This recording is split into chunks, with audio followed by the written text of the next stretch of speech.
അപ്പം നിങ്ങൾക്ക് അവനെ ഒന്നും ചെയ്യാൻ പറ്റിയില്ല അല്ലേ? ആളെ കൊല്ലല്ലാതെ വേറെ എന്തെങ്കിലും പണി വരുമോ സാർ? അവനൊരു പാവം പയ്യനാ സാറേ. നിങ്ങൾക്ക് അവനെ ഒരുപാട് അങ്ങ് ഇഷ്ടപ്പെട്ടു അല്ലേ? അവനെ എല്ലാവർക്കും ഇഷ്ടപ്പെടും സാർ. ഇന്നലെ ഞങ്ങൾ ഫുൾ പ്രിപ്പയർഡ് ആയിരുന്നു. സാറിൻ്റെ മോൾ അവനെന്ത് ഇഷ്ടമാണെന്ന് അറിയോ? അവനവൻ്റെ അമ്മയെ നോക്കണതാണ് സാർ. സാറിൻ്റെ മോളവൻ പൊന്നു പോലെ നോക്കും. നിങ്ങളെനിക്ക് മനസ്സിലാവുന്നുണ്ട്. പക്ഷെ എൻ്റെ പണം സാറിൻ്റെ പണം ഞങ്ങൾ തരും. അതിപ്പോൾ ആരെ കൊന്നിട്ടായാലും.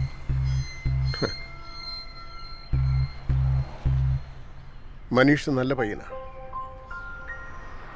മിടുക്കനാ.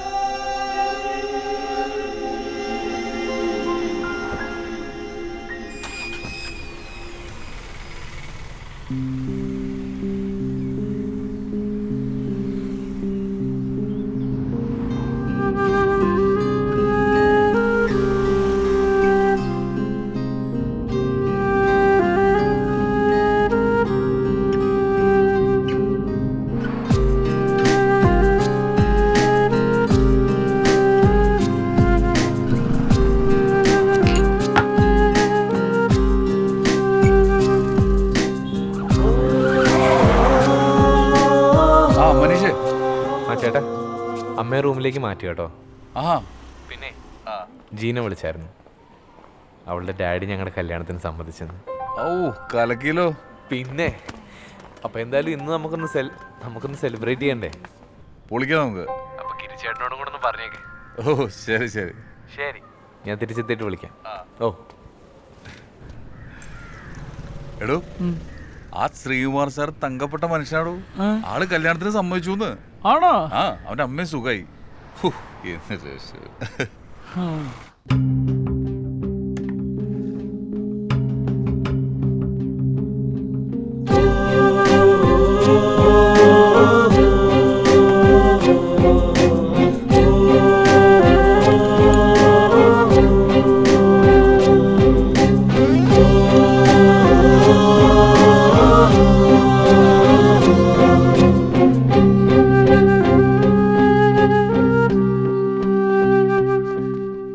പിള്ളേര് ഭയങ്കര ഹാപ്പി ആട്ടോ. കല്യാണം രസമുള്ള പരിപാടിയല്ലേ? കഴിച്ചു നോക്ക്.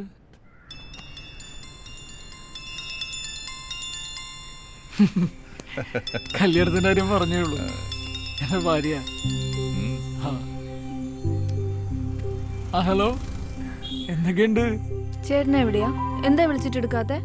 ഞാനേ ഭയങ്കര തിരക്കായി പോയി. നീ പറ, എന്തൊക്കെയുണ്ട് വിശേഷം? എനിക്ക് കാണാൻ തോന്നുന്നുണ്ട് കേട്ടോ. ഞാൻ എപ്പോഴാണൊന്ന് ഫ്രീ ആയത്? ഞാൻ എന്തായാലും നാളെ അങ്ങോട്ട് വരാം. വിളിച്ചിട്ടേ. വരണേ. ശരി. ഭയങ്കര റൊമാൻറ്റിക് ആണല്ലോടോ. ഭാര്യയുടെ പേര് മോളൂന്ന്. ഇല്ല, അതെന്റെ മൊബൈൽ എടുത്ത് അവളെ സേവ് ചെയ്ത് വെച്ചാ. ശരിക്കും കല്യാണം ഒരു കലക്കം പരിപാടിയാ അല്ലേ?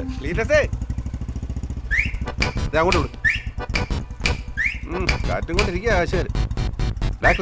നിന്നെ ഇപ്പൊ കാണാൻ കിട്ടുന്നില്ലോടെ. ഓ, നമ്മളോട് കാറോടെ കാർ ഞാൻ വിറ്റ് ജീവിച്ചു പോയിക്കോട്ടെ. ഉവ്വ നിങ്ങൾ പൂത്ത കാശുണ്ടാക്കിയവരൊക്കെ നാട്ടുകാർക്ക് മൊത്തം അറിയാം.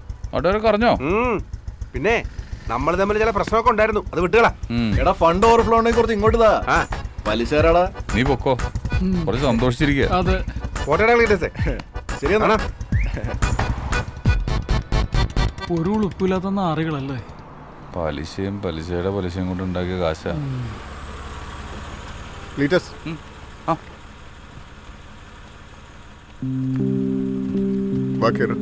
അല്ല സാർ, ബൈക്കുണ്ട്. അയാളെ പുറകെ വന്നാൽ മതി. താങ്കർ പിന്നല്ലോ. ഓ,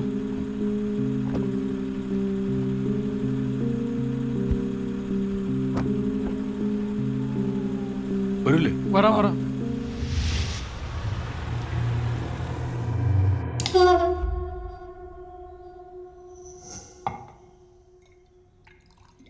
ഞാനൊന്ന് മര്യാദയ്ക്ക് ഉറങ്ങിയിട്ട് എത്ര നാളായെന്നറിയും. ആലോചിക്കാൻ കുറച്ച് സമയം തന്നിരുന്നെങ്കിൽ ഞാൻ എൻ്റെ മകളെ അവന് തന്നെ കൊടുത്തേനെ. പക്ഷെ ഞാനൊന്ന് എതിർത്തപ്പോഴേക്കും ഹീസ് എ ബോൺ ക്രിമിനൽ. അല്ലെങ്കിൽ എന്നോടും എൻ്റെ മകളോടും അവനിത് ചെയ്യില്ലായിരുന്നു.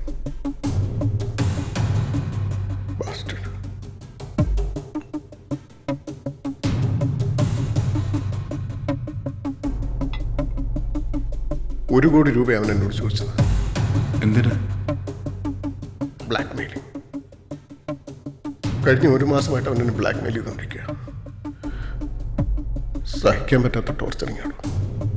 ഈ പെൻഡ്രൈവ് അവൻ എനിക്ക് തന്നതിന് ശേഷം ഇതിലെന്താ?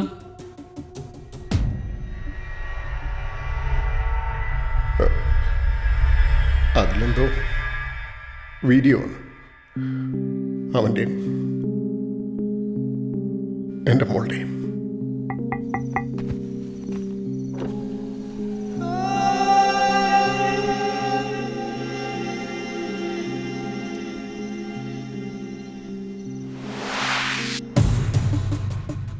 സാറിനത് മോളോട് പറഞ്ഞോടെ?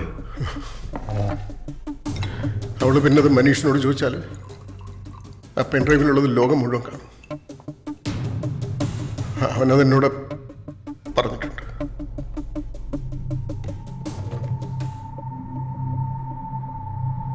സർ, സർ ഞങ്ങളിപ്പോ പ്ലീസ്.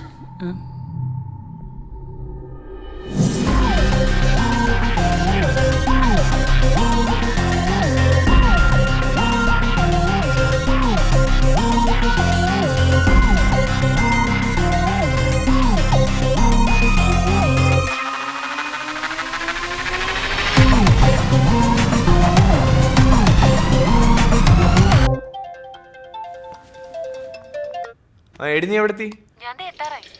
വേഗം വാ. വാങ്ങാനുണ്ടോ? ഒന്നും വാങ്ങണ്ട, നീ വേഗം നീ എത്തിയാ മതി. ശരി ശരി.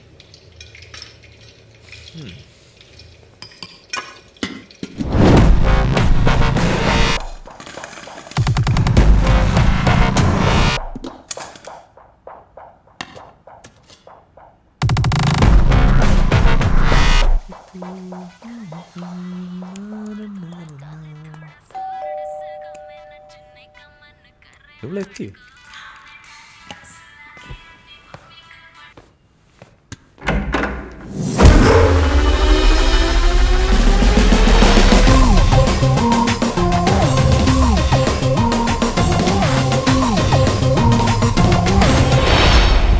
എന്താ ചേട്ടന്മാരെ പ്രശ്നം? ചേട്ടന്മാരെ നിങ്ങൾ എന്തായി കാണിക്കുന്നത്? എന്തിനാ എന്നെ അടിക്കുന്നതെന്ന് നിങ്ങൾ കാര്യം പറ.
ജീന, ഇതെന്താ ബ്ലഡ്?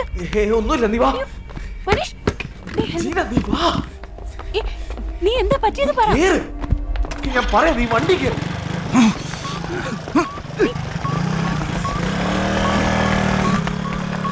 വണ്ടി എടുക്കും, വണ്ടി എടുക്കും.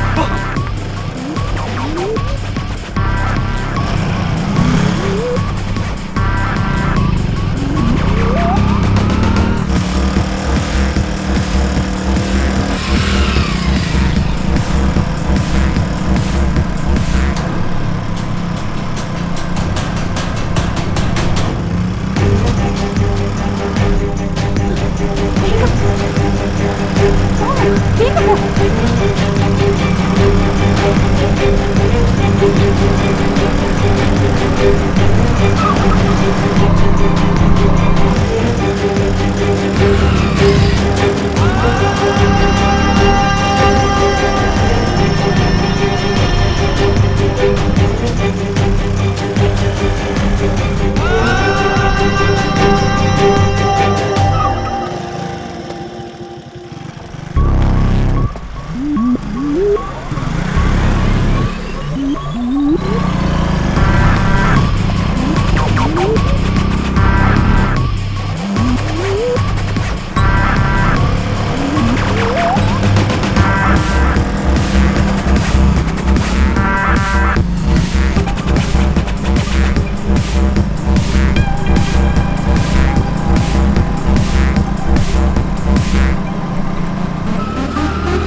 ഇവൻ കാണിച്ച വൃത്തിയാണ് എന്താണെന്നറിയോ?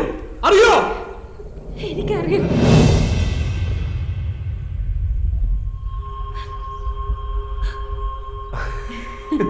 Please. Please, please, please, please. Gina.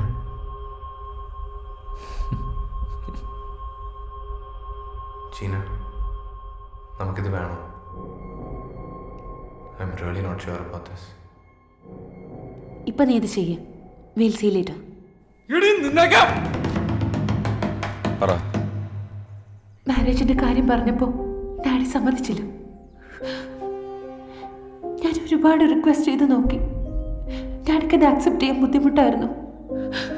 മനീഷിന്റെ family status ഒക്കെ ഡാഡിക്കൊരു പ്രശ്നമായിരുന്നു.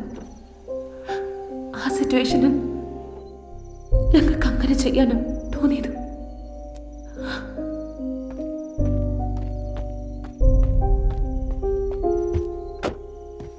അങ്ങനെ ചെയ്ത ഡാഡി സമ്മതിക്കുന്ന ഞങ്ങൾ കരുതിയത്. ആ മനുഷ്യന്റെ സങ്കടം എന്താ നിനക്കറിയോ? നീ എന്തിനാണോ ഒരുപാട് ചോദിച്ചത്?